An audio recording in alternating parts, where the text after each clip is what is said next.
Hey everybody, welcome back to my channel. Today I will be reviewing Love After Lockup Season 3 Episode 41. So go ahead and grab your drink and whatever else it is that you do, and let's get into this review, shall we?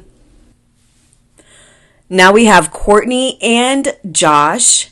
So Courtney and Josh have been quarantining together for about 2 weeks, and Courtney isn't really happy because Josh is very disconnected and not showing any effort.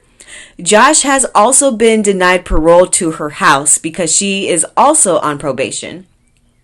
So Courtney and her friend Audra are going wedding dress shopping because Courtney and Josh didn't get an actual wedding. If you remember from before, they weren't even face to face. They were married by proxy. So their next ceremony, they want it to be together, face to face. So she's shopping for that. So as Audra and Courtney are shopping for dresses, they start to talk about how things have been during their quarantine. Courtney says that all Josh does is play video games all day, and that's it, just video games. He does nothing. And Courtney just wants him to be affectionate with her because apparently he doesn't want to do anything really with her, none of the physical or intimate things. Also, Courtney tells us that while Josh was behind bars like a month before he got released, he flushed his wedding ring down the toilet, and I guess he was throwing a fit and was taking out his anger on other people, and he just did something impulsive. But she continues to try on dresses, but she's hesitant about buying one because she doesn't know what things may happen in her relationship, especially right now since Josh is kind of not there really. So she doesn't buy the dress. She just window shops, I guess. So that's all that was really going on with them in this episode. They didn't have much. So now we have Jeff and Anissa, and Jeff is finally leaving the halfway house, and he's going to be going home to Anissa after 11 years. And I'm actually a little bit happy for her because after his release, he was a man of his word and he was there. So Anissa picks him up and they're driving home, and she's trying to discuss flowers for the wedding, and Jeff is not interested at all. And she continues with talk about the wedding, and Jeff just drops a bomb on her and says that he doesn't know if he can actually even get married unless the BOP approves it, and they have to write a letter to them, and BOP can oppose it. Now, I don't know what BOP is, but sounds like it might be serious. So Anissa gets Jeff home and she shows him the house, and she shows him specifically the fridge, and he's excited, and he's just, he hasn't been able to eat freely, so, it's something new for him. So he goes and he starts to charge his ankle monitor, and he's not even charging it for 5 minutes, and Anissa's excited and she's just ready to go to the bedroom. And so they go upstairs, and we learn when Jeff is in his confessional that he has about 5 girlfriends and he remains in contact with all of them. And he has no plan on telling Anissa about any of it, nor does he plan on ending things with those women. So the next morning they are in bed and they're looking over his tattoos of other women's name. And she just doesn't care about the timeline of these women. I believe they overlap with her relationship with him. So she has been getting played this entire time. She's already admitted that she was conned, but she doesn't care. She just wants to have a man and go off, sis, I guess. So she gets out the bed and she goes and makes breakfast, and then her friend Kyle shows up and she goes and she makes him a plate too, which leaves Jeff and Kyle by themselves. They have a conversation and they're kind of having a bonding moment because they have both spent time in jail. So as they're having this moment, Jeff decides that he has something that he wants to ask Kyle, and it's something that he needs to tell Anissa, and he hasn't told her yet. It's some sort of secret, and he's being dramatic, and he's just not spitting it out. So I guess we'll find out next episode what's going on with them. So we've got Stan and Lisa, and they are still at the restaurant from their meetup. If you remember, they had a little falling out because Stan had said some rude things to Lisa, which caused her to leave his home and stay in a hotel. So they finally have linked back up, and Stan has apologized, and he's ready for Lisa to come back to his place. So Lisa agrees, and I think that she agrees with him because she feels like he needs to reimburse her for the hotel room and anything else that she's had to buy since she's been out. So they get in the car and they head back to Stan's place, and he's admitting that he's said some pretty stupid stuff. And Lisa says that, even though she forgives him, he has to show her with his character that he's changed, because she's not going to be just accepting apologies whenever he gets drunk or he throws a fit and just says whatever he wants to say. Lisa also brings up that she's going to need her own place because she doesn't want to stay with him due to his previous actions, and she just doesn't feel comfortable with him. And also, Stan apparently told her that he'd give her $5,000 for a car, and I think that he was just saying all this stuff to her in jail, not thinking that she was going to remember, but she's remembering. And I'm not even sure why she wants a car, to be honest, though, because she doesn't have her license yet. But I understand if she just wants it just in case she does decide to get it. But as they are in the car and they're talking about things, Stan gets pulled over and Lisa starts freaking out about it. And I'm a little confused as to why she's acting like this. And I'm confused because she's out of jail. She was just released. And I don't think that they would release her if she still had warrants and stuff. But I could be wrong. And so Stan ends up getting off with a warning, and they make it to Stan's house safely. And they go inside, and Lisa says that they have some things that they need to talk about. And Stan is confused because he just wants to go upstairs and cuddle, which I think is code for sex.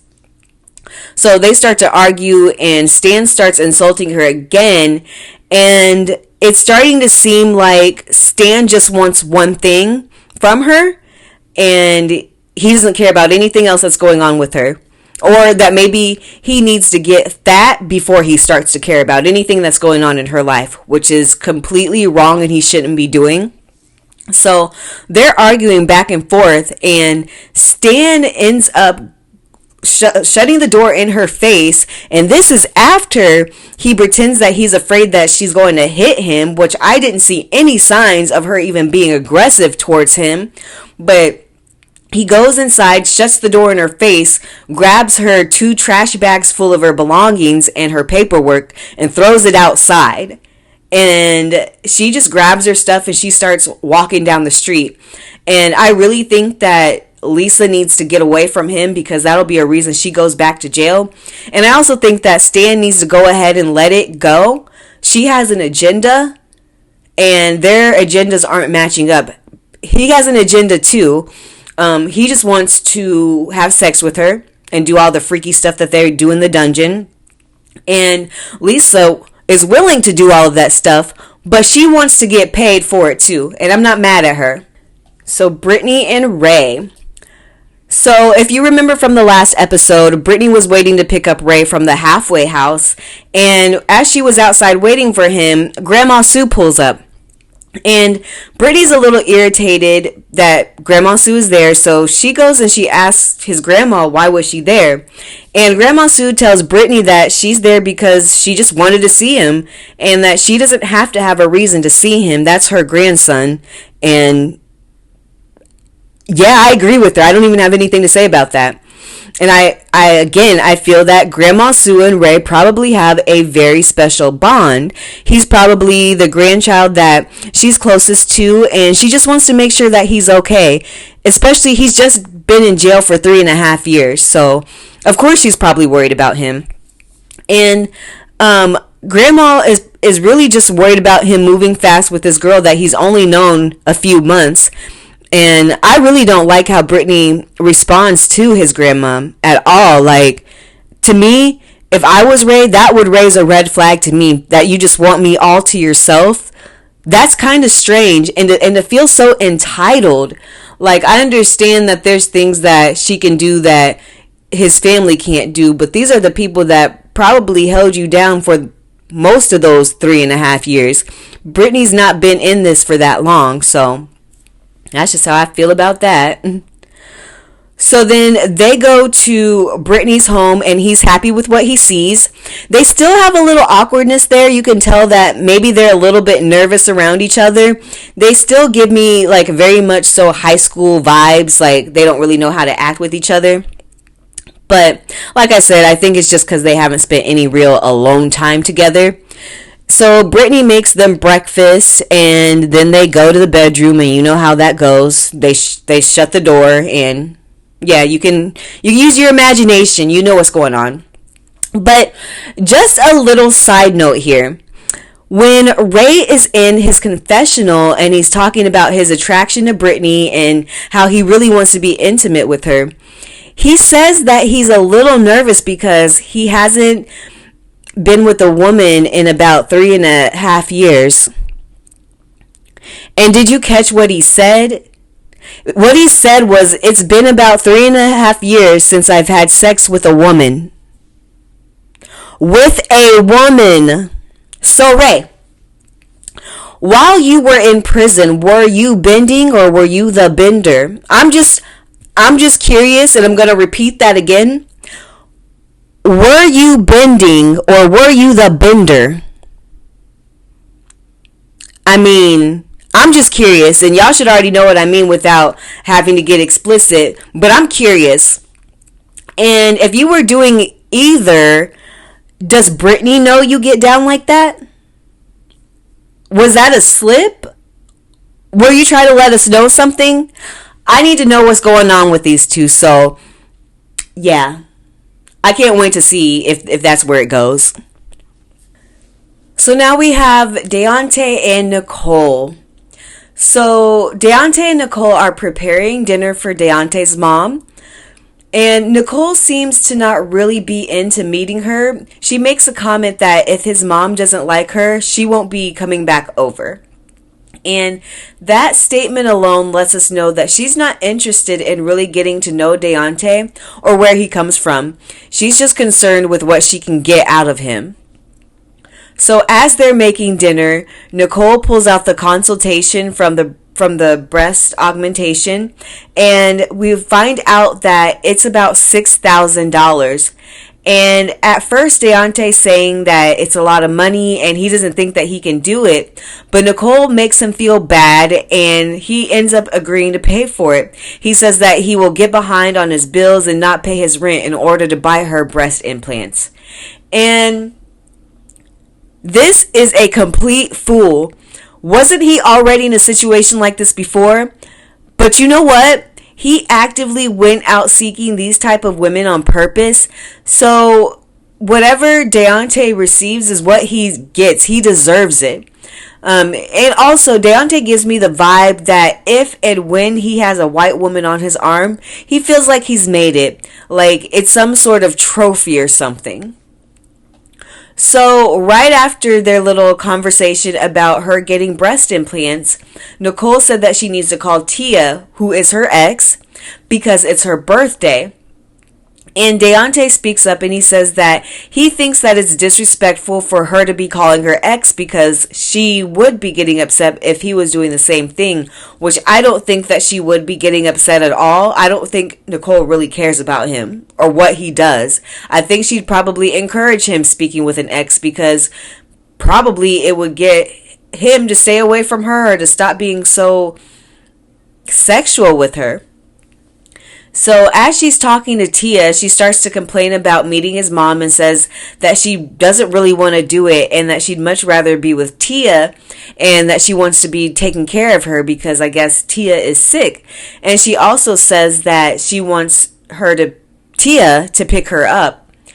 And as she's having this conversation, she looks under Deontay's bed and she finds his sex torso. And then she starts talking shit about him. Like she didn't know that he already had it. So she's telling Tia that he's so disgusting and she told him to get rid of it and that it's so weird. And little does she know that Deontay's on the other side of the door listening. So he goes off on her and tells her that he heard everything. And Nicole flips it and makes it seem like he did something wrong. And he starts to ask for his phone and all the stuff that he bought for her back. And as he's going off, he then asks her how they're going to fix it. And basically Nicole says that she's done talking about it and he's forced to shut up.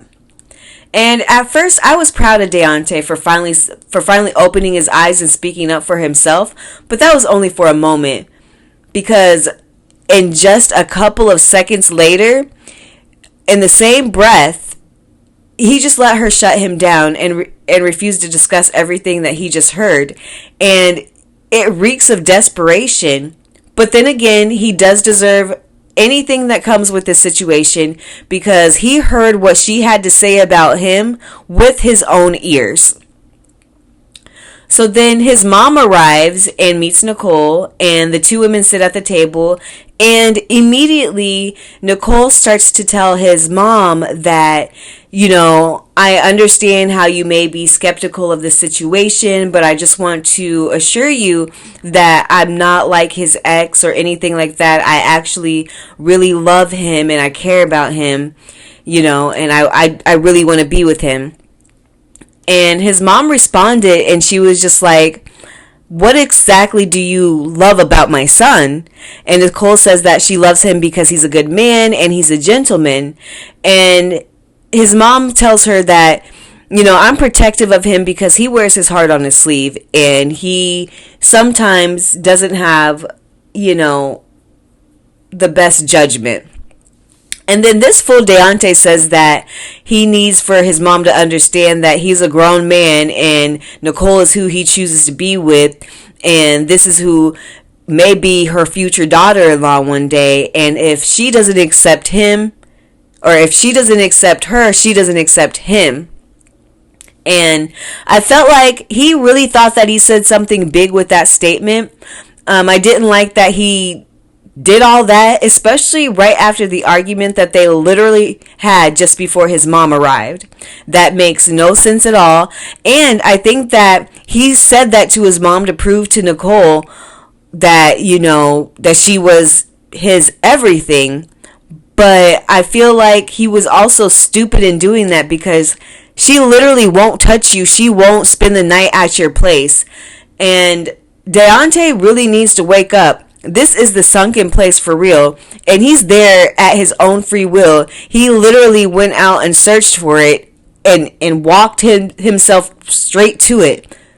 So I don't really have much sympathy for him. So after he makes that statement to his mom, she responds and she's like, you're not going to be coming for me like that. You barely know this woman. You know nothing about her. And Nicole chimes in and says that she thinks that some of his mom's doubts come from Deontay's previous ex, and she's trying to assure his mom that she's nothing like the ex.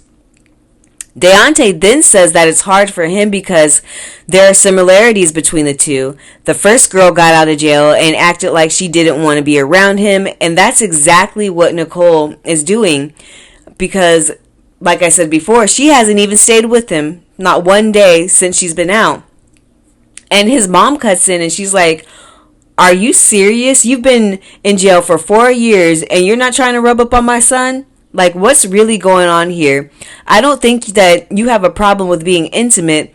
I think you have a problem being intimate with him. And Nicole starts to fumble over her words, and she said that she has anxiety and she's scared. And his mom is like, you weren't scared to ask him for money though. Make it make sense. And that's when you could tell his mom is really over it. She's done. She's like, this doesn't scream suspect to you? Like, how are you not picking up on these signs? And then she says that he's sitting there with a blow-up doll. And I screamed when she said that. And his mom, in her confessional, says that Nicole is just another white blonde stripper type, and that's what my son goes for. So even his mom knows that his type may not be what's good for him. And you can tell that even she's had it with Deontay, but she's got to be there for him because that's her son. But she sees right through Nicole, and she's not going to bite her tongue to make him feel better. She sees that Nicole is about to make him go broke like the last woman did, and she's not having it, and I'm glad that she's applying that tough love. So Deontay is taking home Nicole, and she still refuses to stay the night with him. And they're just discussing how things went with his mom. And Deontay's point of view is a little bit delusional. He thinks that the dinner went well and that his mom liked her. And maybe there were scenes that they didn't show, but that's not the vibe that I was getting from his mom at all. Nicole knows that it was a disaster, but she says that she did it because she loves Deontay, which is an absolute lie. So Deontay pulls up to her house, and he's about to get out the car to walk Nicole up to the door and say goodnight to her. But Nicole tells him not to get out, that she's going to go by herself because she doesn't want the dogs to make noise because her mom will get upset if they wake her up. So they hug and kiss, and Nicole gets out the car. And Deontay says that in all the time that he's dropped her off, she's never just sat outside and not gone indoors. And that he always walks her to the door to say goodnight to her. So he pulls off, but instead of really leaving, he turns around and he pulls into like a little parallel parking spot. And he just kind of watches her. And not even 5 minutes after he had pulled off, another car pulls up. And Nicole is about to get into the car. And Deontay yells out the window to Nicole. So that's where we leave off with them. All right, you guys, it's been fun. That's all I've got for you today. Yeah, I'll see y'all next time. Peace out. Bye.